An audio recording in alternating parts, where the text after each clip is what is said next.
Israel Iran యుద్ధం కారణంగా అంతర్జాతీయంగా విమాన సర్వీసుల మీద తీవ్ర ప్రభావం కనబడుతోంది. ముఖ్యంగా గల్ఫ్ దేశాలు, పశ్చిమాసియా దేశాలకు వెళ్లబోతున్న విమానాలకి అనేక ఆంక్షలు నెలకొనున్నాయి.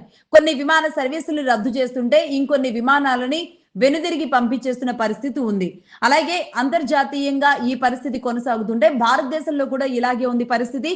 భారతదేశంలోని పలు రాష్ట్రాల్లో ఉన్న విమాన రాకపోకలన్నీ కూడా అనేక చోట్ల అనేక రాష్ట్రాల్లో నిలిపివేసిన పరిస్థితులు కనబడుతున్నాయి. ఈ నేపథ్యంలోనే ఇటు తెలుగు రాష్ట్రాల్లోని హైదరాబాద్, శంషాబాద్ విమానాశ్రయంలో కూడా దాదాపుగా 10 విమానాలను నిన్న రద్దు చేసిన పరిస్థితి ఉంది.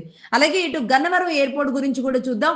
గన్నవరం నుంచి నిన్న మధ్యాహ్నం 12:30 175 మంది ప్రయాణికులతో షార్జాకి బయలుదేరి వెళ్ళింది ఎయిర్ ఇండియా విమానం.